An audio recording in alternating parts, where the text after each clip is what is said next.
fans. Pose for the pose for the for the pose pose for the fans. Pose for the pose for the for the pose pose for the fans. For the fans.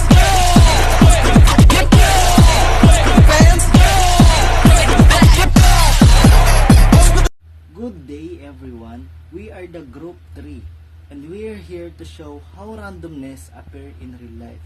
Project in SPRB and ETech titled Life by a Chance, a study of randomness in every situation. A random variable or x are the number of students with the possible value of 0, 1, 2, 3, and 4. For our f or frequency, we have 7, 6, 8, 2, and 7 with the summation of f is equal to 30. Now, to get the probability of p of x, we just need to divide every frequency to the summation of f, which is 30.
And the next one is x times p of x. To get this one, we just need to multiply our x to the p of x, and to get the mean, we just need to add all the product of x times p of x, so our mean is 1.8667.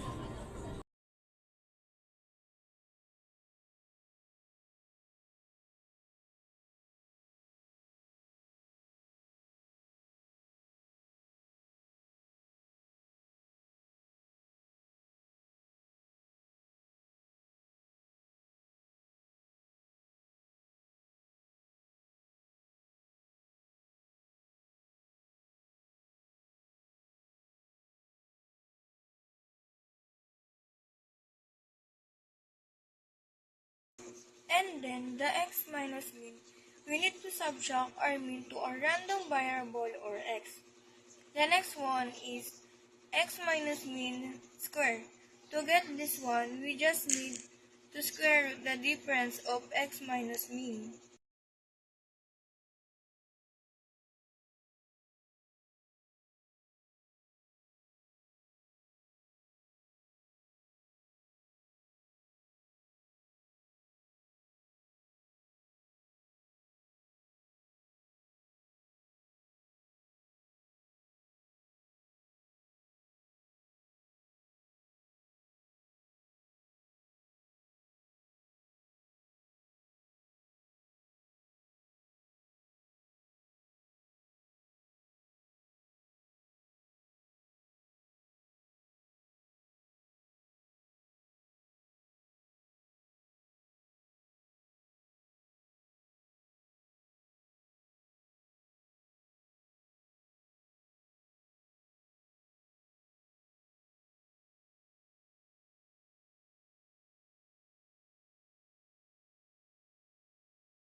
The last one is x minus mean squared times p of x. To get this one, we need to multiply the x minus means squared to our p of x and then add all the product to get the variance, which is 2.1331. To get the standard deviation, square root of 2.1153 is 1.4544.